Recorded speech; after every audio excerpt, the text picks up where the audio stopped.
Course Plus. Expressway to elegant career. Even if you have a completely passive business online, there will be times when you need to do some management or upkeep. If you run a blog or a YouTube channel, or if you run a service, then that upkeep and day to day work becomes larger. And if you're still working in an office, even if you've negotiated better working conditions, then you'll have a lot of admin, correspondence, and general management to tangle with. So, a big part of living the lifestyle you want is going to be managing your workload, managing client expectations, dealing with colleagues, etc., etc. And this is where you need to start being savvy if you're going to reduce the work you're committed to and buy back your freedom. One of the big challenges when it comes to managing your workload is how you're going to pitch your service to your clients. In other words, how quickly can you complete their work? How much work are you able to finish? And this is important because the phrasing you use will dictate how free you are. Now, let's say you're a writer and you promise to complete 8,000 words a day for your client. This now means you have to work until you finish that workload. And if you can't fit it in, then you'll have to let them down and you might end up losing them as a client. How might you deal with this better? Well, one option is to say you'll provide a TAT for each piece of work as and when you receive the order. Another option is to say you'll finish X amount by the end of the week and then manage how you're going to complete those orders. Another thing to think hard about is specifically which clients you want to work with. And this is something that Tim Ferriss talks a lot about in his book. He describes the 80-20 principle that dictates that in most work, you tend to get 80% of your yield from 20% of the work.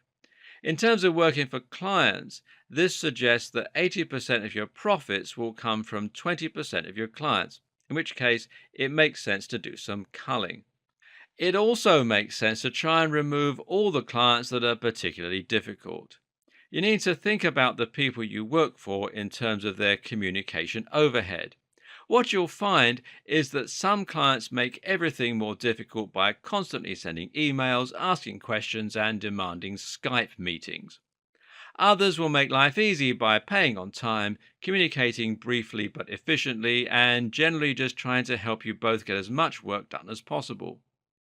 Avoid time wasters and definitely avoid working with wantrepreneurs who would rather feel important than do actual work. I have a policy that if a new client requires a Skype meeting, then they're probably not for me. In the past, I would often have long meetings on Skype with people, sometimes lasting hours, only to then find that they only wanted 10 minutes worth of work. And this just creates so much more admin and so much more stress that you're better off turning down some of your work and limiting the amount of people you have to deal with and how hard they are to work for. The same kinds of principles can apply in the office too.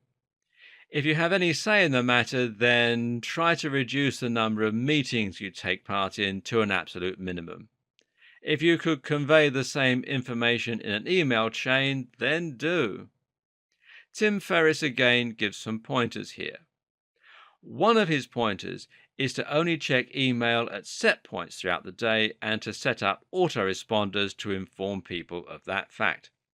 Make sure that you provide an emergency number, but also make sure that you really make clear that this number is intended only for emergencies. This way, people can get in touch if they absolutely have to, so you aren't worrying, but most people won't bother you. The problem is that as soon as you answer emails and start dealing with other people's requests, you've become reactive as opposed to proactive. And by the time you've responded to everyone, you'll have another task sitting in your inbox. Another tip: when answering the phone, begin your conversation by saying you don't have much time. This allows you to get to the point quickly without being rude. They might offer to call back at a more convenient time, but you need to squash this idea and encourage them to talk right now, but quickly.